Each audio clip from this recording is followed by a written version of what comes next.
comment about the last presentation from Guangzhou. I mean, isn't it good to have someone from China to show us, what should be done? Yes, and just to give us a kick in the teeth, and these are the things that we should be considering. And now, this panel discussion is all about you in the floor.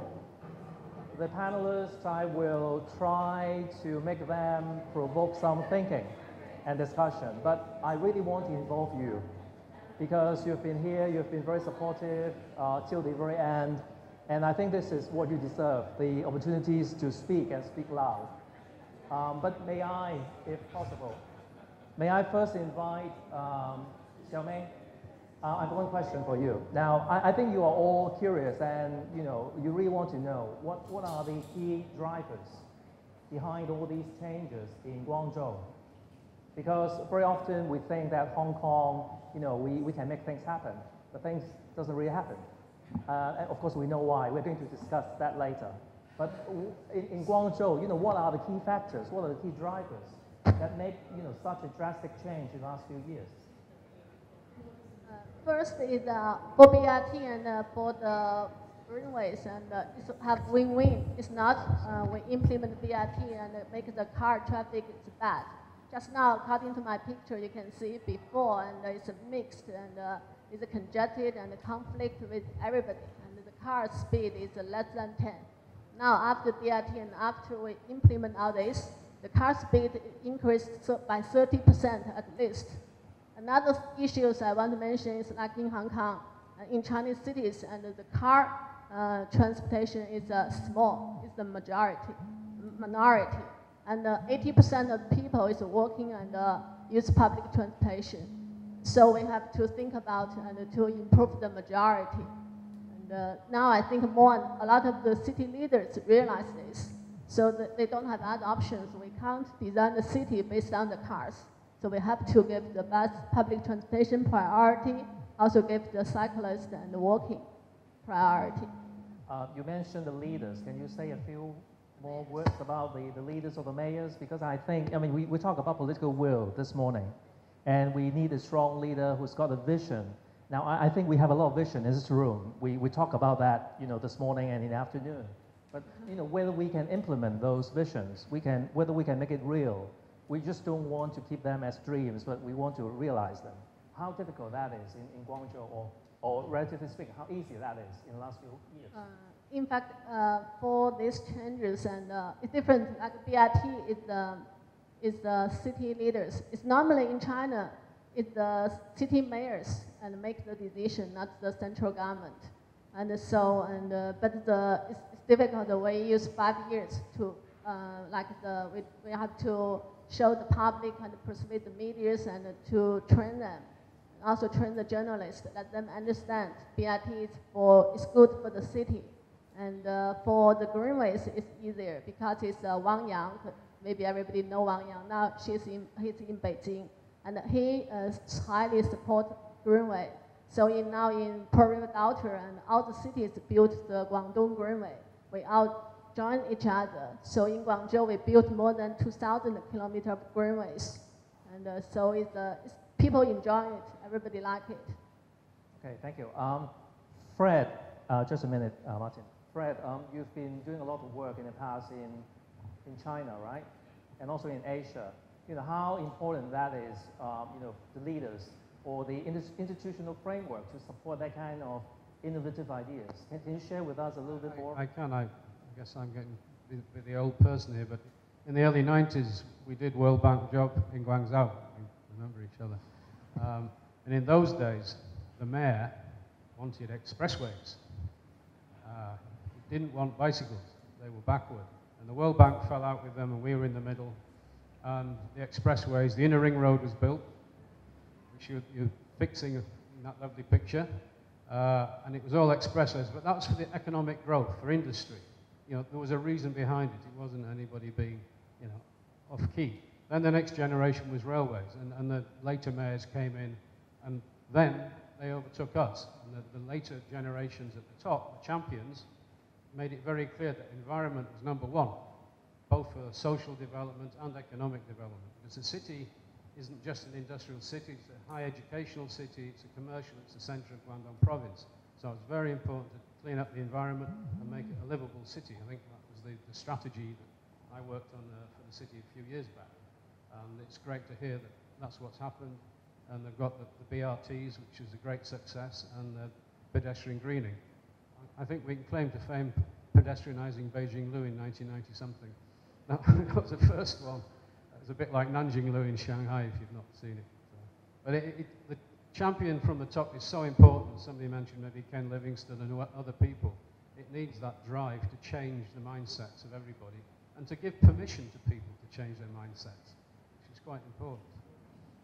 Okay, thank you, Fred. I will come back to Gigi and Ada later about local leadership, but Martin, you have a question, right? Can I get a mic? I'd just like to follow on from the last two comments. To what extent, in Guangzhou, to what extent was there a need to bridge different departments? How much was there a need to bring together different departments of government to transport and planning and environment and health?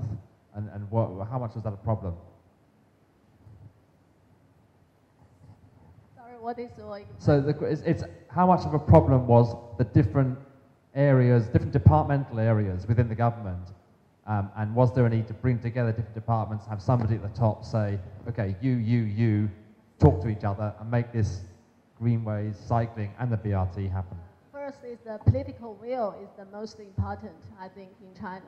And we provide the opportunity, like the site visit program is very effective.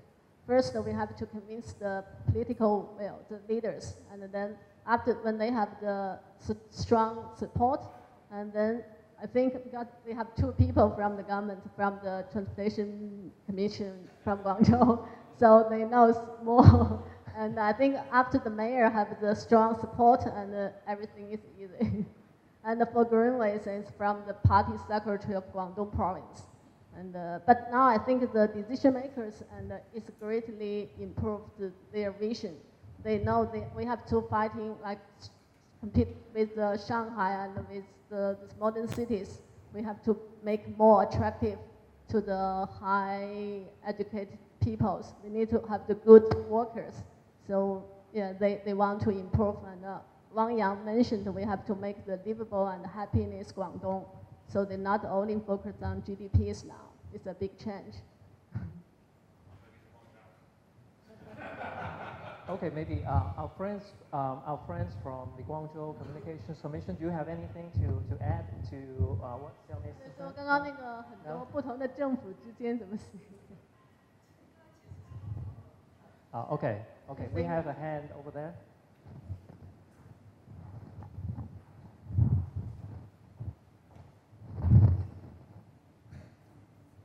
This is really a question for the floor rather than the panel per se. My first question would be, is there anyone from Transport Department here? Because what we're hearing from the front is that it needs to come from the top down, and we have no one here. We have people from Guangzhou who are in the department that's involved with making walkable cities, but here in Hong Kong we're having this seminar today and we don't have anyone from government here to listen to what's being said, which I think is part of our problem. How do we get over that? Maybe someone can answer me. I think the other major point on the top of that would be how did we end up with a new government office being built at Tamar that does not connect through the private shopping centre across the road? People have to come on a bridge, go down the escalator to street level, and even government could not seem to work out a deal whereby they could connect through the private development. And I think that those two issues are pretty prime and illustrate some of the problems we have in Hong Kong. So my question is, how do we get around this? How do we actually get through a barrier that seems to be, everyone here is, we're all on the same page. We want to improve our city. We know some of the ways that we can do that right now. It's an ongoing issue. But how can we do it? How can we empower each other and our population to achieve something great for our city? Well, thank you for your question. I'm sure Paul will have something to say about government people not in the room, because when we're trying to organize the thing about the guest list, we had a hard time. That's true. Trying to invite people to come to this event, and it's been happening all the time. It's not just about this event, but many of the other events. That's the same. Paul, do you have anything to share? I'd like to mention the Tamar thing. Ada knows it because Ada's office is in Edmonton Centre. And when the designs came out, I knew that it was not going to be connected. And I wrote to Henry Tang, who was in charge, why are you not connecting? And the answer was, there are so many different owners in Edmonton Centre that it would be infeasible. So infeasible means too expensive. Which means that if the government takes the initiative to connect, it will have to resume, and then they don't pay. However, if I put the bridge right there, and maybe in the future the private property owner wants to connect to my footbridge, then they pay. It comes to that, but of course nobody in Appletree is ever going to do this because it's a strata-owned building, so this forever will be a problem. So, and this is where it comes down to. You need district plans, district master plan, you need implementation mechanism, and you mentioned a few of them. Land premiums you didn't mention necessarily, but there is all these issues, and that I think it's much better to ask Fred to highlight some of those that we really need to get fixed, and we got to focus on them to try to tip it over. Ada, do you want to add anything? Or Ada, but, Yes.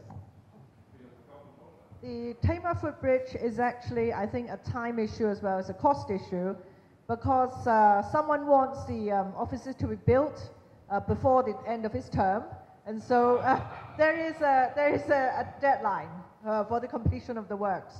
And for the bridge to actually go through the Admiralty Centre's shopping mall, I think the government needs to buy at least 2 units in the shopping mall. So 2 units. But then, what should be the pricing, and how should that be negotiated? And what if the owners say no? And what if the owners say, okay, I want a higher price, and the negotiations will drag on. So I was told that the architect Rocco Yim actually told the government to try it, but then nobody wanted to shoulder this responsibility. And so the easier solution was to have the escalator going straight down. So and that goes to my second point, and that is whether anybody wants to shoulder responsibility or whether they just want to pass the buck to somebody else. So this is the sort of mental attitude of most civil servants. Although they would personally tell you that, yes, all these railings, all these things are so ugly, we can have less of them, but even then there's one complaint, another pole will be constructed. When there's one complaint, another sort of set of railings will be constructed. So my idea would be, all of us would file complaints, and say there are too many railings, there are too many poles, there are too many signs of prohibition signs, and see what will happen. Because we have never had such a massive campaign. Poles, missing link is a good idea, but you want to do it the civil way. You want to do it the way you want to call up the departments and say, okay, come on, give me the missing link. But I think, we actually have to, we have a complaints culture in Hong Kong. So the more you complain, the more you will get what you want. I think that is sort of a quick answer to your question. Of course, in Hong Kong, there's also another interesting phenomenon, and that is, even if there's political will at the top, a lot of times you cannot get things done at the district level. You have got the district council, you've got district councillors. They will say, okay, for safety issues, we should have the railings. So you will see that on Hatton Road, that goes all the way up to the peak, that walking trail, we now have railings. And it's all because of complaints. It's all because of this nervousness that something will happen. But nothing has happened in the last 150 years without railings. So why should we have railings now? And it is this sort of attitude, this sort of mindset that that we now have a city that is not really walkable and visually not nice. So I don't know, we have to fix that. We heard about the word empowerment just now from that question, right? Gigi, you're working with, 30s group, and I know, like ourselves, Civic Exchange, you've been doing a lot of work to try and empower civil society. Can you tell us a bit more about your views about what people can do, ordinary people like ourselves? What can we do? Or what should we learn? What can you teach them so that they can act? I know it's very big, but, can you share with us a little bit about your work? Oh, well, yeah, as I mentioned, my 3 generation of family lived in Pangling, so I come from there. So when I see there's escalator proposal being proposed there, then I wrote article to object it, because I think Pangling is very important to Hong Kong as a historic district. It's recorded the history and also the colonial history. And then utilize the 30s Group platform. 30s Group is a think tank then, for lobbying, for policy advocacy.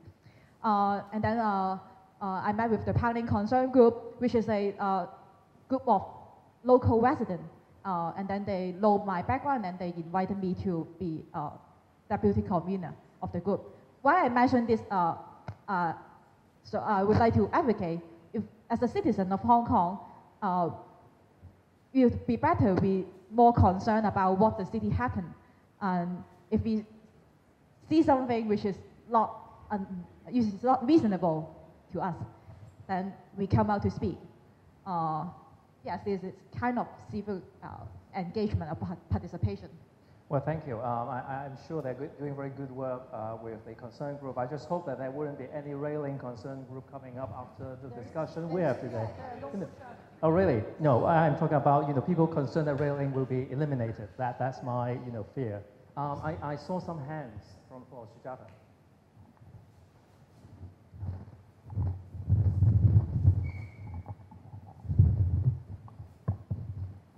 I'm still an optimist because I've been here for 18 years, and I think 18 years ago you wouldn't even have this discussion. So we're moving there, but very slowly. I think what we need in Hong Kong is actually a city champion, a true city champion that can take things forward. And the closest person who came to that was Carrie Lam. So maybe, she's too busy right now, but maybe that's something we need. Second is also, I agree with Ada, with the district councils also being negative about things. I worked with Ian Brownlee on a pedestrianization in Hart Avenue in Kowloon. In that instance, government actually liked it, the proposal, but we couldn't get it anywhere because the district council and the other shop owners nearby didn't want anything because the rents will go up. So it is still left today as a parking place, all right? So I think it's everybody in their own special interest rather than the common good. I think that should change. The third thing, like I saw the pictures of West Kowloon. This is great to see. So I think small wins, demonstration projects that can actually talk about. And I know Paul is very frustrated with the Salisbury crossing. It's been talked about for years. We still don't have it. What will happen if somebody just went tomorrow, put something down and blocked it off? Would it happen? Demonstration. The other thing we talked about is public-private partnership, is trying to get, to do things. And also, the other thing, I think one thing about Hong Kong is we tend to be very negative about everything. And when we have a lot of negativity in the public realm, in the society, things won't move forward. You need a more positive mindset to make things work. And I think maybe commending even the small victories would be a start. Even patting government people, because I know within the government structure, people want things to change. They find it difficult. And if we have, it has almost come to a point where none of the people in government won't do anything because they don't want to be blamed for anything that goes wrong. You can see LegCo debates and all this. How do you change all this energy to positive energy to actually make something happen? And Hong Kong will truly become a great harbor city, a walkable city, a livable city. I think we should have that vision and take it forward. And if you look at cities like Portland, Oregon, the citizens got together, came up with a vision, and handed it to the government and to make sure it happens. Maybe that's what needs to be done in Hong Kong. Well, thank you, Sujata. Fred or Xiaomei, do you want to respond to that comment? Getting people working together, because I think it's grassroots is district council. They should be really excited about this discussion because it's neighbourhood level, it's community level. Their TTCs, their Traffic and Transport Committee, should have a pedestrian subgroup. I don't know whether they do, and we've got 18 or 19 councils, but they should be feeding up, not just this crossing is dangerous. These are the things they want in the neighbourhood. These are the active areas, the little passive areas, the money link, that kind of thing. It has to come from them, otherwise it's top down, they might not want it. And then they enjoy it more because they own it. Sorry about that. Then back to the private sector, and as I said earlier, the last few years it's become more difficult. And I occasionally work with developers on big schemes, and you suggest some nice pedestrian link, and they say that's fantastic, that add value, but it'll also increase the program by a year, add the risk. Sorry, I'd love to do it, but it's too risky. Because I'll get into this big debate about this, that, and the other with the district council or the government. Let's just get on and do a boring office with some steps at the front and a ramp. End of story. I'm being cynical, but that's the problem. We need to find a way, and I'm not an expert in such matters institutionally, for government to work better with the private sector. There used to be these block ratio bonuses, and I think there was some abuse on both sides that caused part of the problem. But I'd like to see us get back to that. And it's the same for even the MTR, that they want to do things, and they've been very proactive. But sometimes it's too much hard work, and it affects program. And it's often program, not money, that people worry about. So that was just...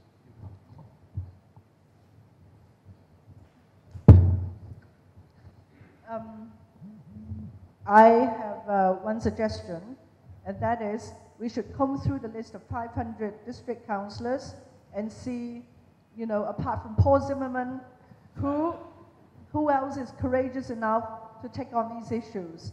And they are the champions, and we should work with them and see whether they could propose these sort of things in their own districts and see whether we can see change. I was district council chairwoman for 4 years, and during those 4 years I did one thing, which we started a whole series of pet parks.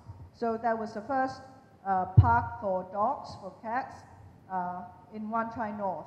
And at that time, nobody thought that I could do it. A lot of the government officials say, no, you cannot do it. It'll be too dangerous. The dogs will be running around and there'll be danger. and I say, what? But, there must be at least one park for pets. And so I talked to the SPCA. I thought about different issues, and, cleanliness issues I also took care of.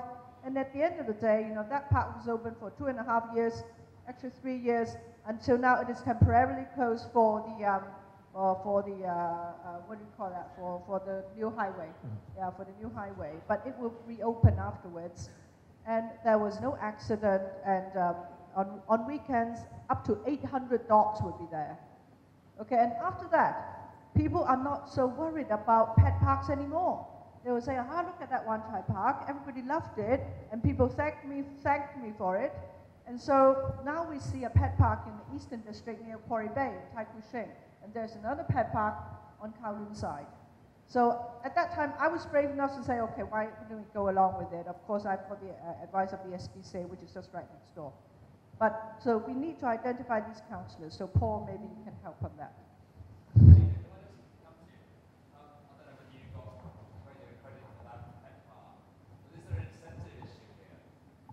Is it possible that we somehow institutionally or culturally we can give credit to those district councillors or others who initiate something new and different that becomes a success.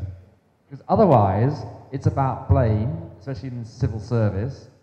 Anybody who tries something new risks being labelled, whereas if they keep on doing the same old, then they get their job and everything continues the same. So how do we credit give them people? an award.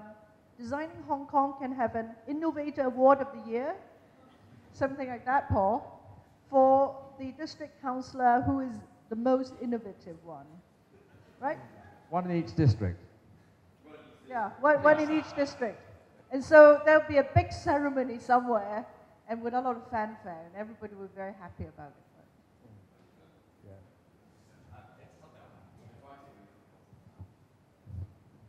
Is there any hands? Yes, Frida.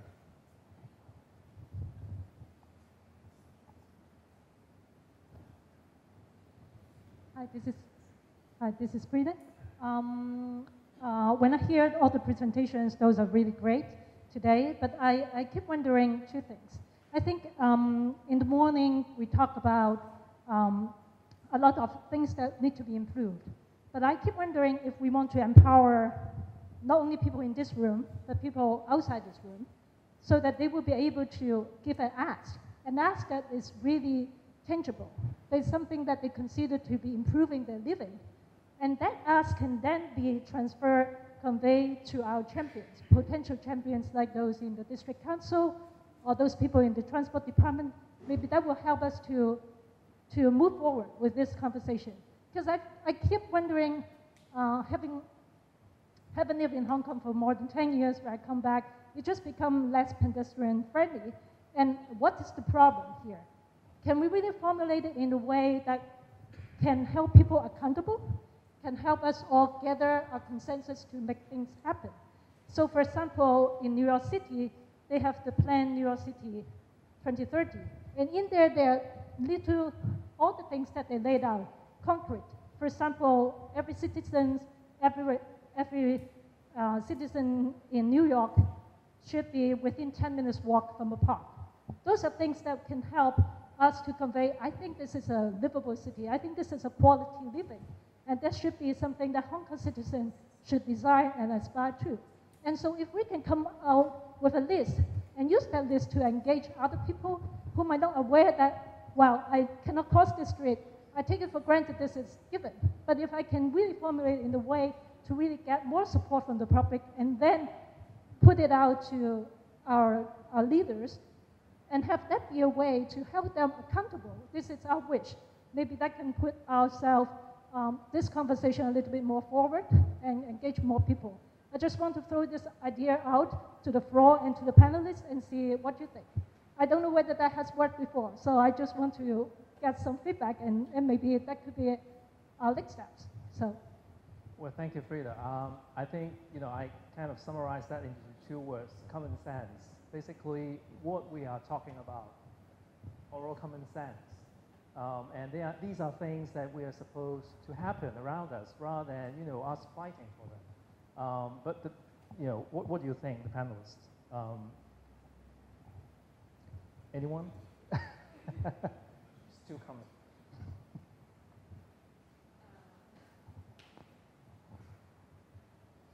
Well, now basically, I just want to say is that, yes, common sense, but people are afraid to make mistakes. They don't understand that it is common sense.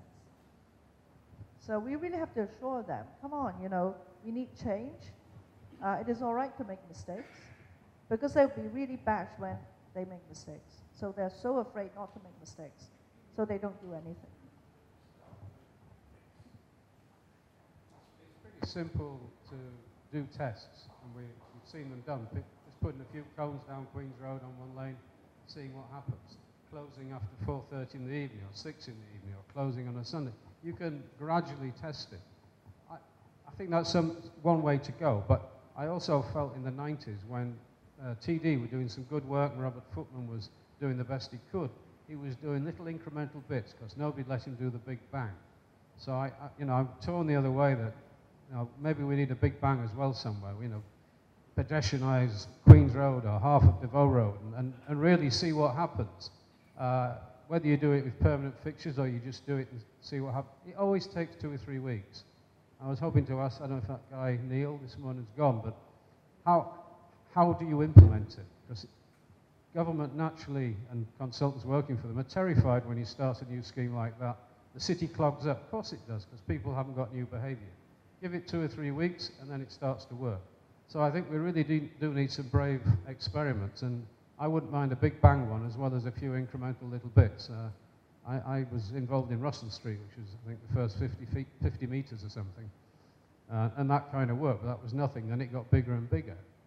But if you'd done the whole area at once, what would have happened? So I think it'd be interesting to see whether people think we should go for it or not.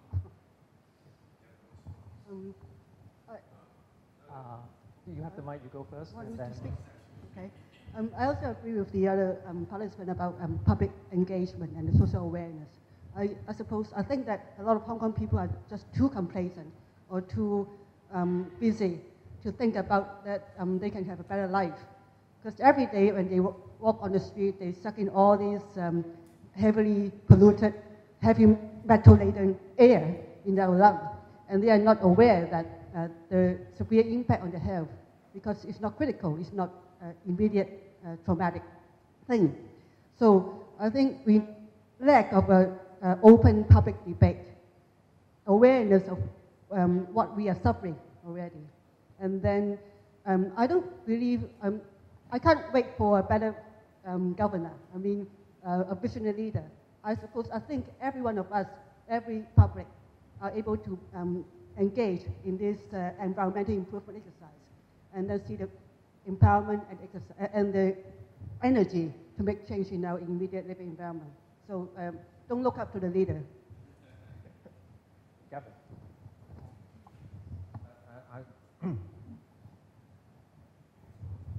Is it on? Oh yes, sorry. Yes. Yeah. And I agree with Fred. I think that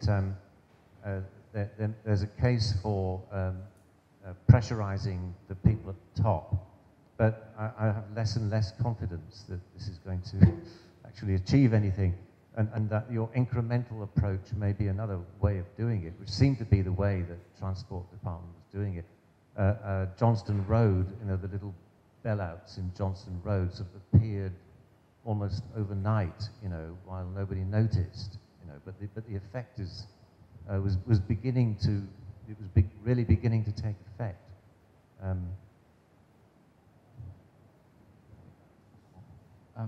Okay, thank you, Gavin.